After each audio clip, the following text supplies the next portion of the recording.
Greetings to everyone out there in the NoDQ galaxy. Welcome to the NoDQ live recap of Monday Night Raw for September 23rd, 2019.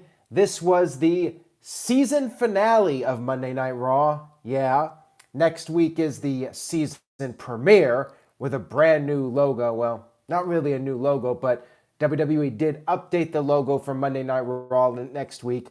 And it appears that there will be a new theme song, although I'm not even sure how it works with the WWE RAW theme these days. I mean, we barely have an intro as it is. I wonder if next week we'll actually have a regular intro to kick off the show every week. Only time will tell on that. But nonetheless, we had this week's Raw, San Francisco, California, at the brand new Chase Arena. So I guess no more Monday Night Raw at the Cow Palace.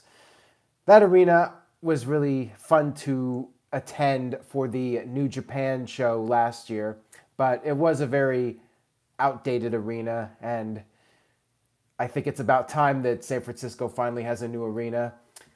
We had the signature opening, which was, I guess you could say, hijacked by Bray Wyatt with the Fiend graphics and whatnot.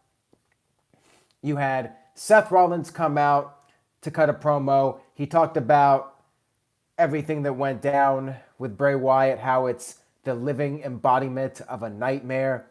He talked about Hell in the Cell. He said that he will survive and he will prevail, just like he did against Braun Strowman. This, of course, led to Strowman coming out. Strowman wanted Rollins to say it to his face. Rollins said that he was glad he did not have to face Braun Strowman. However, since Braun Strowman is getting in the ring, he'll say it to his face. He wants to fight Braun Strowman. Braun Strowman asked if this was a challenge. Rollins said, "Take it as what you want."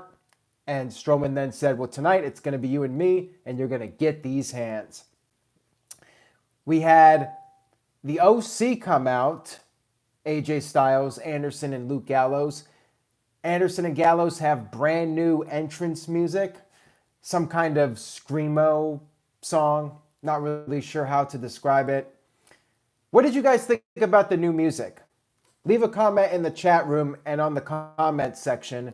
What did you guys think about the new music? Thumbs up or thumbs down? Let me know. Cindy says the new theme is meh. Trey Johnson was like, eh. Let's see some of the other comments in here. Mr. Anderson says, I liked the new music. Radical Velocity says, loved it, nice change. And Kurapika07 says, it was forgettable. My opinion, I thought it was generic. And I'm one who usually praises using rock music, but that song to me just did not resonate. I don't remember how it went. To me, it wasn't catchy. You know, it wasn't like Bobby Roode's theme song or Schinsky Nakamura's theme song, where the first time I heard it, I was like, holy crap, this is awesome. This is going to catch on. Just didn't feel anything with that song. I'm curious to know what Kayfabe Candy S thinks, since he's the resident NoDQ music expert. Maybe he could give us some insight. And just as I say that, Cindy brings it up in the chat. We need KCA's insight, though. Kayfabe, I don't know if you're here tonight, but I want to know your thoughts on that song. As a music guy, do you think it was innovative? Do you think it was a good fit for the OC? I gotta know. And by the way, if you guys missed it, you can go over to NoDQ.com. There is a post about the new music, and you can check it out. See for yourself what you think about it, or hear for yourself what you think about it. I guess see as well, because they also had I think they had an updated Titantron. Maybe not. I don't know.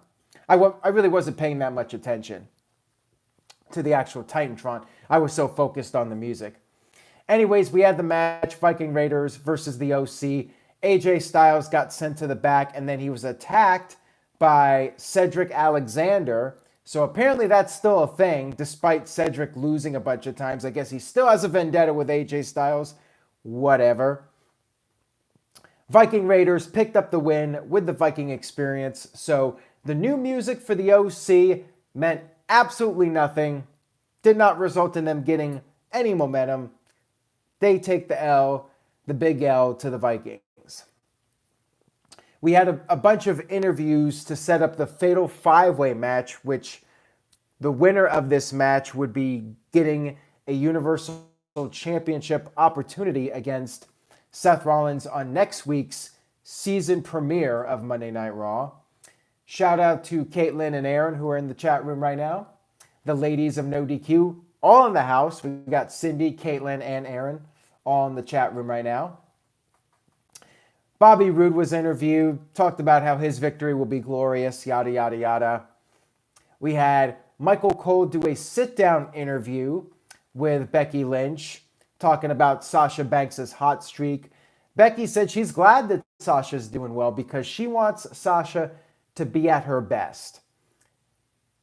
Michael Cole asked about what Becky Lynch feels about Sasha being in the first Hell in a Cell match. Becky pointed out that, yeah, it's true, she was in the first match, but also she lost.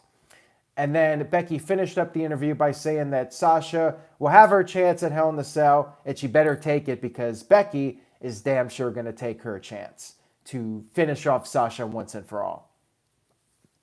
We had Rusev versus EC3.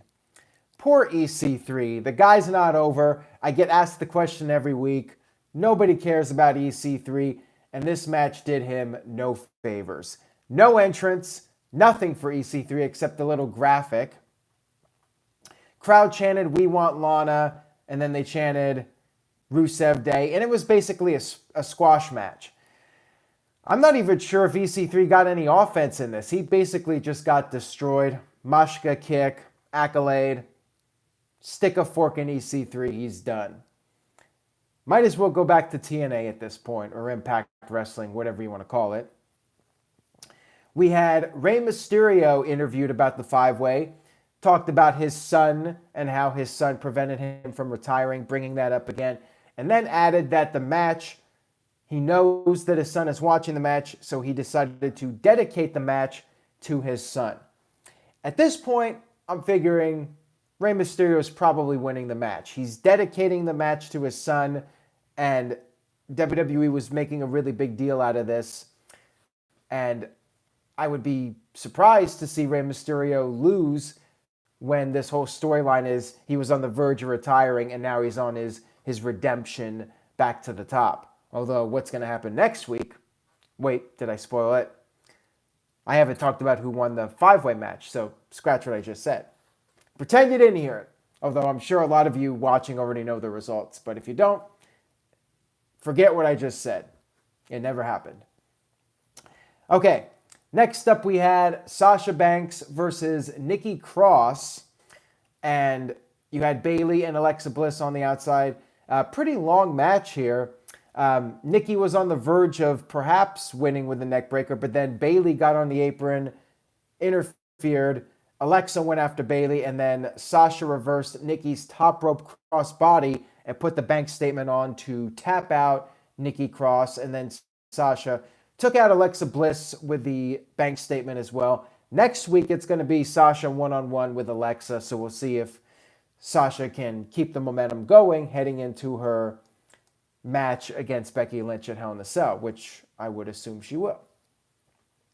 The game is on 100 with a $2 super chat. Oh, poor EC3. He says, "My Chicago Bears are more over than EC3." EC3 just cannot catch a break. He really can't. We had the OC talk about how none of the other guys in the Fatal 5-Way are on AJ's level. Cedric Alexander isn't on AJ's level, and that was pretty much the entire promo. We had the Street Profits do their little segment, talk about Brock Lesnar being on next week's Raw, and previewed the Fatal 5-Way. And then we had The Miz come in and talk about the birth of his daughter, his second daughter. And then he said, "Unlike Mike Kanellis, we actually know who the father is." Burn. Then Miz plugged next week's Miz TV on the season premiere of Monday Night Raw and brought up how Hulk Hogan and Ric Flair will be the two guests. Interestingly enough, the crowd booed Hulk Hogan. I think this is the first time since Hogan came back that a WWE crowd booed Hogan. Interesting. Next week it's in Phoenix. I wonder if Phoenix is a pro-Hogan crowd or an anti-Hogan crowd. Now I'm curious. Mike B with a $5 super chat.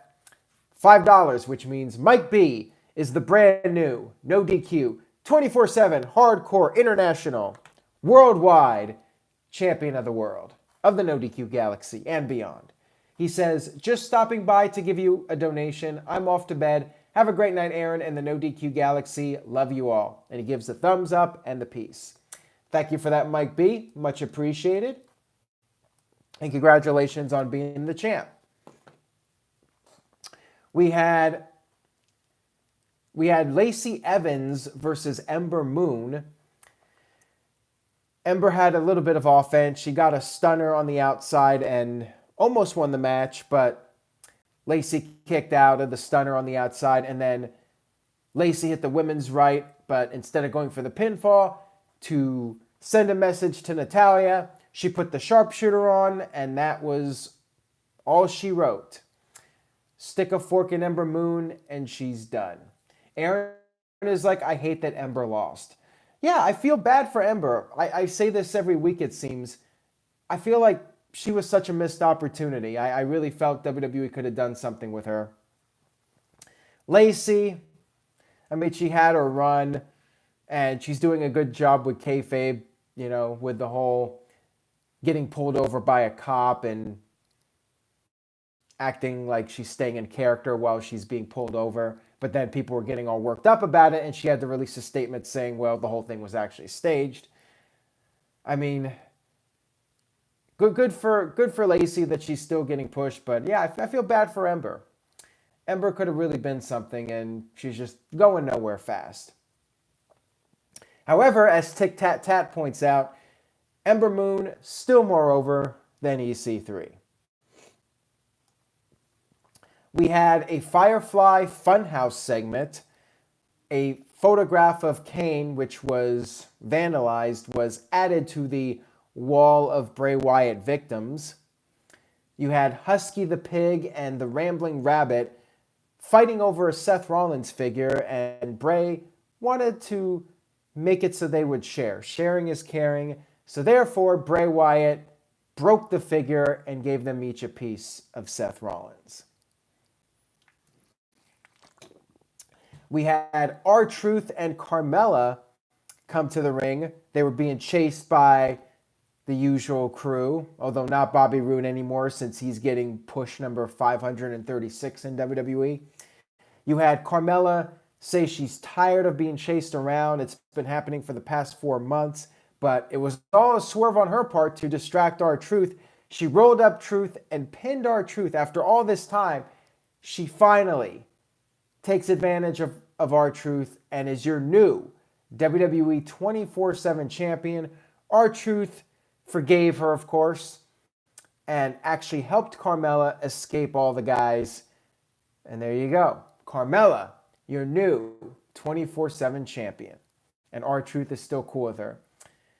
We should just call it the Roll-Up Championship because pretty much every title change is a roll-up. And by the way, for those of you that missed it, over the weekend, WWE was overseas. They were in the Philippines and they were in China. And EC3 won the title in the Philippines and then lost it back to R-Truth same night and then did it again in China. I think R-Truth is like an 18-time 24/7 champion at this point. And EC3 is a 3-time champion. Not that it's going to make him any more over than he already is. Shout out to Virtue, who's in the chat room now. Welcome.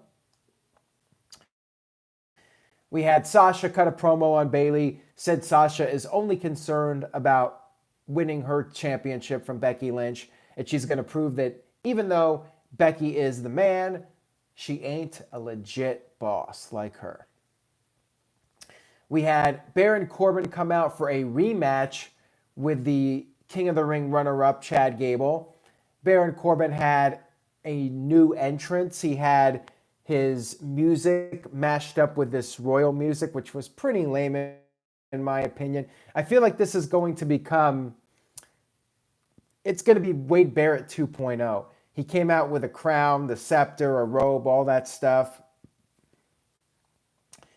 And the match was really good, though. Before the match, we had Corbin saying that Gable's gonna get beaten right away. The match is gonna be very short. Ha ha ha. I thought this was a really solid match. I was questioning why this match was booked, though, because how do you get both guys looking stronger coming out of it? They ended up doing a disqualification.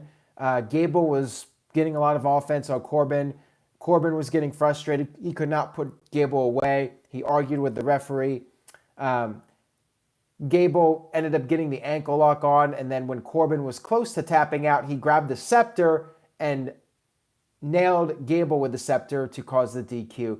I was fine with this. I think it kept Gable. Gable looked very strong in this match, and I'm not sure 50-50 booking is the right way to go, but it's possible Corbin would have survived, but I'm not sure I would have booked this match in the first place just because I feel like there's not a lot of ways to keep both guys strong. But the match was really good, which definitely helped. And I think, Corbin getting DQ'd plays into the whole heel character. But if they do a rubber match, Corbin, I think, definitely has to win. Just because you got to keep the King of the Ring winner strong, in my opinion. But yeah, really solid match for these guys. Again, second week in a row. Ken terminated by Google with a $10 super chat. Thank you so much for that, Ken. Ken says, I am Ken terminated, the world's greatest singer, the world's greatest entertainer, and just like a certain 10-time champion, bam, hits Mike B with a guitar. He is the greatest super chat champion. Ha ha ha. Slap nuts.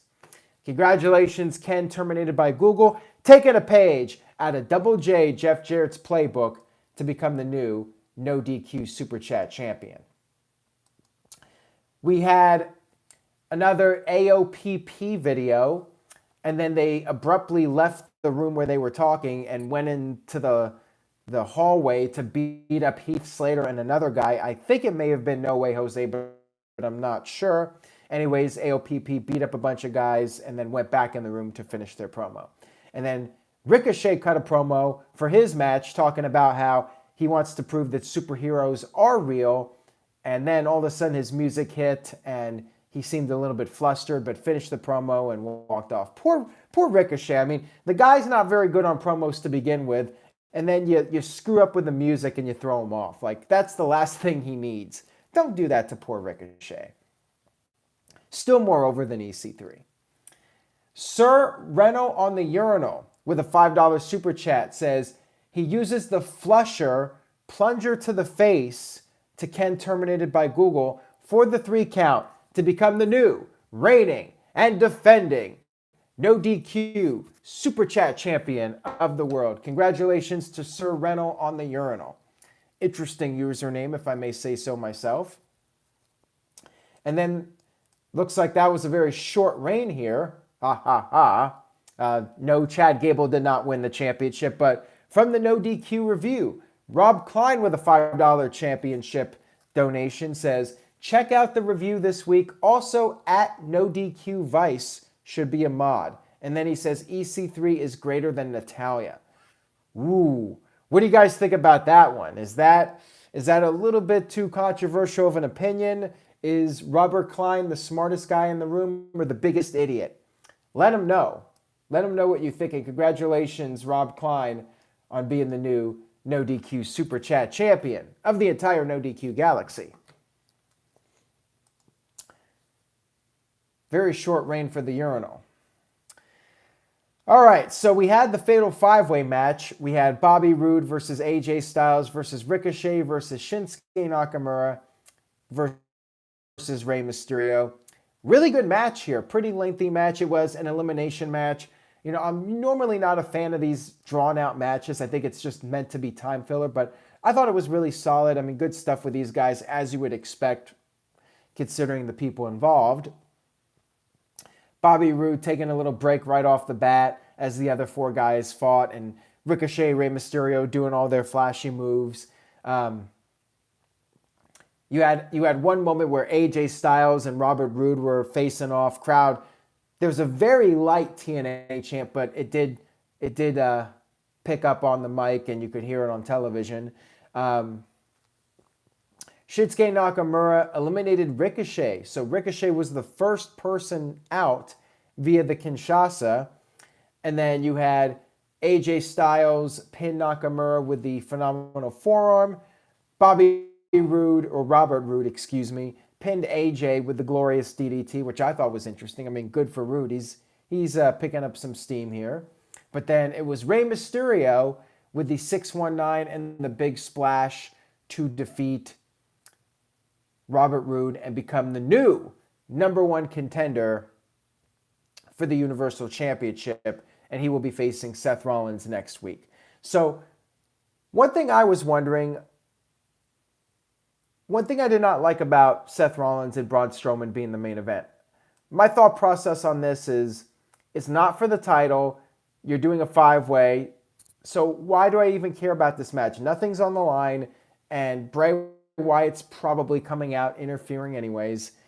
So it was hard for me to really care about this. The main event was Seth Rollins versus Braun Strowman. Before the match, Rollins cut a promo, talked about how Rey earned his title shot, and he said it's a dream match to face Rey. The match should be really good. I expect that to be a great match next week. And, WWE's doing this whole Rey Mysterio redemption storyline. I don't see Rey winning the title, but considering it's in Phoenix, large Hispanic crowd, I think it's going to be a really hot match. Rollins versus Strowman, it was fine. I just wasn't feeling very invested in. I'm basically sitting here just waiting for Bray Wyatt to show up. One of the highlights was Rollins was doing the dives to Strowman, and then on like his third one, he stumbled and Strowman grabbed him, chokeslammed him on the apron, brought him back in the ring, and was going to hit the power slam when all of a sudden the lights went out. Bray Wyatt showed up, put the mandible claw on Strowman. Crowd started chanting, "Holy shit!" Seth Rollins practically screamed in terror in the corner, which I thought was great. I love Rollins' reaction to Wyatt, and then Strowman had a second wind. He got up, but then Wyatt once again put the mandible claw on him, and then Rollins once again just was completely terrified. And that was the end of Raw with the Bray Wyatt laughing, the lights going out. I love Rollins, his reaction to it, really making this match at Hell in a Cell seem like a really big deal. And again, like I said last week and the past several weeks since this Hell in a Cell match was first brought to light and the news broke about it, Bray has to win the title. If he doesn't win in a Hell in a Cell match, there's really no cop-out. There's no way to do a cheap finish in Hell in a Cell. You got to have Bray win. You really do. Great ending to the show. Overall, I enjoyed Raw. Lots of good wrestling. It did feel like a lame duck show. Not a lot of storyline development, but I liked the build-up for Rollins and Wyatt. I liked the 5-way. I liked the Corbin match with Chad Gable. The women's stuff was fine. The Sasha Becky build-up was good. Overall, I thought it was a pretty solid show. Not a blow-away Raw. The Carmella stuff, I'm kind of... Last week, I felt with Kane it was a bit of a rebound, but this week I'm like, I know you got to have Carmella win at some point. You've been setting it up for the longest time, but I don't know. I felt like it was a little flat. So it wasn't a perfect show in my opinion. But overall, good stuff. I'm going to go ahead and give Raw a B-. Slightly above average. Overall, pretty solid show. But not like one of the top tier Raws of the year in my opinion. Let's see what you guys thought. And by the way, I really hope Walter White is not alive. I'll just say that. Mr. Anderson with a B, Zach with a C+, Harley with a C+, Michael Wayne with a C+, Jeremy Dorset with a B+, Christian with a B-, Aaron Lamar with a... Wait a minute, I missed it. Comments are coming in too quickly. Can't find Aaron Lamar's comment now. Oh, C. Aaron gives it a C-. RoboBuck with a C+. JSpin401 with a C-. Rob Klein with a B. SN1281 with a D. And Dr. Scorpio with a C-. So a little bit of a mixed bag here. I'm seeing some C's. I'm seeing a couple of D's, but a lot of B's. So yeah, it looks like a bit of a mixed bag. Mike D, not Mike B because Mike B went to bed. Mike D with a $5 super chat. He did not list his method of championship victory. So we'll go ahead and say via the Cody Rhodes disaster kick, Mike D is the new NoDQ super chat champion of the entire NoDQ Galaxy. By the way, you guys can pick up a NoDQ Galaxy t-shirt over at NoDQ.com/merch. We got the hats. We got the hoodies. We got lots of stuff there. Check it out. NoDQ.com/merch. Show your support for NoDQ. Mike D asks, though, is SmackDown going to be a 3-hour show when on Fox? To my knowledge, no. I mean, I think if it was going to be 3 hours, it would have been announced by now. Now, it's possible Fox could always add on a third hour, but I think with Fox's schedule, I don't think they're going to do that because they got a lot of other programming, and I don't think they're going to want to jeopardize their schedule with the sporting events and whatnot. I don't watch Fox, so I don't know what they have on there around the time slot that WWE's in, but I would presume that they're not going to want to stretch it out when they have other sports properties that are getting primetime television. So I would be surprised if SmackDown... I would think the ratings would have to be really strong for Fox to consider that. And let's be real here. Other than this first week, like I don't see SmackDown's ratings on Fox being all much better than they are now. My official prediction is 2.8 million for the first week, and then I think it's going to pretty quickly go back to like 2.1, 2.2, and we'll see if Fox is happy with those numbers. But yeah, I would lean towards it's not going to happen. Psycho Jet Black with a $5 super chat. So ladies and gentlemen, Psycho Jet Black, brand new NoDQ super chat champion of the world, and he does not have a method of victory. So we're going to say via the Randy Savage elbow drop from the top rope, Psycho Jet Black defeats Mike D to win the NoDQ Super Chat Championship. And he says, which world title will Roman Reigns regain first, the WWE or the Universal? Also, who should be the first person to pin The Fiend cleanly? All right, interesting question here. Both of them are, actually. I think it's more likely Roman Reigns wins the WWE title. I mean, I could see Reigns possibly going back to Monday Night Raw, but again, WWE is making a really big deal out of this Fox debut, and the whole point of putting Reigns on SmackDown was for the Fox debut. So I would just be like, really? When WWE puts Reigns back on Raw, if that happens? I think it's more likely he'll go for the WWE title. I don't think it's going to be Kofi he's going to be challenging. It'll probably be Brock Lesnar, maybe somebody else. We'll have to wait and see. Who should pin the Fiend cleanly? That person, I don't know. I don't think anybody that's being in a prominent position right now. Maybe Aleister Black eventually, if you build up Aleister Black as one of the future stars of the company. I would definitely have somebody who you're building up to be the next big thing beat Bray Wyatt. Bray Wyatt should be the guy for a while. The guy that could potentially beat Bray Wyatt might not even be in WWE yet. So that's a hard question to answer, but I would say nobody that's like at a top tier position now, like Roman Reigns, no. Strowman, no. Rollins, no. Lesnar, no. I'd have Bray go through all those guys. So if it's going to be somebody, it's got to be somebody you're building up as the next big star. So whether it's Aleister Black, I would not even have it be Balor. I think Bray Wyatt should beat Demon Balor. That's just my opinion.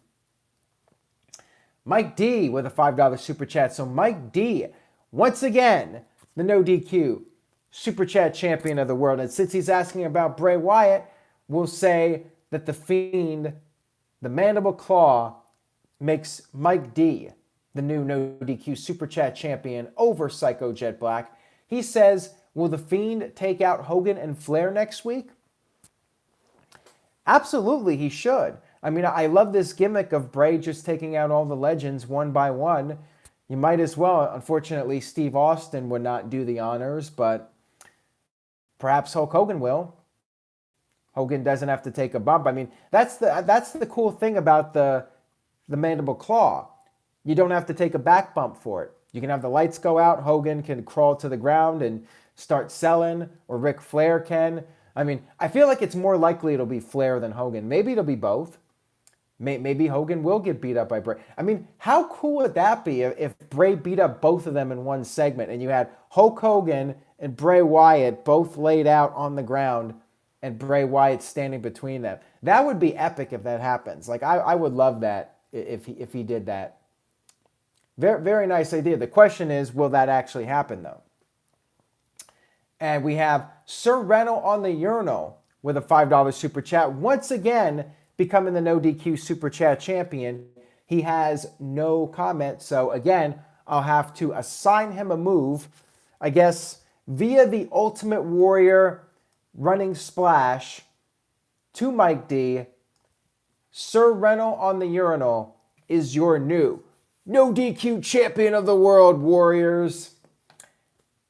Yeah, no comment, but we do have a comment here from The Holiday. Chris Mace with a $2 super chat says, should we get The Fiend versus Undertaker? Yes, yes, and yes. I could see it happening anytime, like whenever WWE wants to put The Undertaker in there with Bray Wyatt. I would wait until next year, though. I would wait until November 2020, when it's 30 years since Undertaker's debut. And that's when you end Undertaker's career. He loses to Bray Wyatt in his final match 30 years after his debut. That's how I would do it. Will it happen? Probably not. Ken terminated by Google with a $5 super chat, which makes Ken, once again, No DQ super chat champion. And he says, takes a soap and puts it in Sir Reno's mouth. That's for being so classy earlier. And then he shakes his head at him. Well, thank you for that, Ken terminated by Google. I appreciate the support, but it looks like your championship reign was cut very short by the Robo Buck. With a $5 super chat, the Robo Buck says, the most electrifying super chat in No DQ sports entertainment. Rock bottom. A rock bottom to Ken terminated by Google makes the Robo Buck the new No DQ super chat champion. But wait a second, guys. Psycho Jet Black once again with a $5 super chat. And he says, will WWE pull a Ryback versus CM Punk in the Bray Wyatt Seth Rollins match? Also, is Caitlyn's dad more over than EC3? Well, 100% Caitlyn's dad is way more over than EC3. I mean, that's not even up for debate. The rabbit that lives outside Caitlyn's house with her parents, that rabbit is more over than EC3. Just saying. And let's see. We got to assign Psycho Jet Black a victory move. Since he asked about Ryback, we'll say via the Ryback, whatever his finisher was. What was his finisher? I totally forget what Ryback's finisher was now. Shell Shocked. There you go. Via Shell Shocked, Psycho Jet Black is your new No DQ Super Chat Championship. Feed him more. And let's see here. Regarding Ryback versus CM Punk, and if we're going to get that again, I really hope not. If Seth Rollins somehow retains the title, it's gonna ruin the momentum that Bray Wyatt has. Like, he's like the closest thing WWE has to a breakout star. You know, the closest thing they've had in many years. So he's something special. You got to go with it now. You got to go full measure. Having Seth Rollins retain the title somehow is a half measure. And you shouldn't do that. You got to do the full measure. So yes, I want to see Bray Wyatt win 100%, and I really hope we don't get a Ryback CM Punk scenario where WWE feels like they're backed into a corner. Fortunately, Seth Rollins is not booked against The Rock in January, so there's no real good reason for Seth Rollins to retain the championship. He had his run. He's been champion since WrestleMania. He slayed the Beast twice. He slayed Seth Rollins, or no, he didn't slay himself. Well, maybe he does sometimes, if you know what I mean. He slayed the monster among men, is what I was trying to say.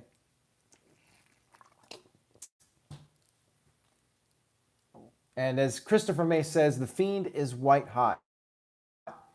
Very much so. I mean, they haven't really had a big misstep with him yet. I'm trying to think of like a Bray Wyatt segment since the character was rebooted where I was like, this is really bad. And I don't think there has been one that's been a dud. I think WWE's really nailed it with the character up to this point. And I'm just fearful that they're gonna screw it up. And Caleb Jacobs' experience says, no, Becky does it for him, Aaron. Well, they're not together 24/7, so every once in a while, Seth has got to slay himself. I mean, she can't be around there 24/7. It's not like the 24/7 title. Even the 24/7 title is not 24/7. So in life, guys, nothing is 24/7. It just doesn't happen like that. SN1281 says, Rollins crying like a child tonight was bad, but not for Wyatt. Well, maybe Seth Rollins goes heel. I really feel like Rollins badly needs a heel turn. Like his babyface shtick has gotten really stale for me at this point. And maybe him losing to Bray Wyatt, you can turn him heel, have him drafted to SmackDown, and give him a fresh start as a heel. And plus, I don't remember the last time Rollins was on SmackDown. He's been on the Raw roster, I think, pretty much since the brand split started. Maybe Rollins goes to SmackDown, turns heel, and you freshen up the character. Off topic here. Yes, I am excited for the Breaking Bad movie, and I'm confident that Vince Gilligan will not mess it up. I am a little bit worried about what happens with Jesse Pinkman, but I am staying optimistic that the movie will be very entertaining.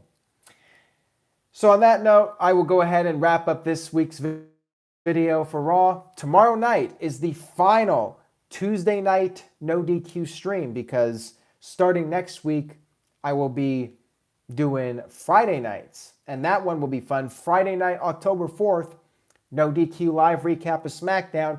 I will be joined by, hopefully, good old JM Jeff Meacham for that one. So stay tuned. Subscribe if you haven't already. Click on that notification bell to get updates as they become available. See you guys tomorrow night. It's the final one, the final Tuesday night NoDQ live recap stream. So check it out. Tell a friend. Spread the word. It's the end of an era. The final one ever. Until the day that WWE goes back to Tuesday nights, which could very well happen sometime down the line. But we'll see. I mean, they've gone to Friday. They've left Friday. They went to Thursday, blah, blah, blah. They've gone all over the place. So you never know. Never say never.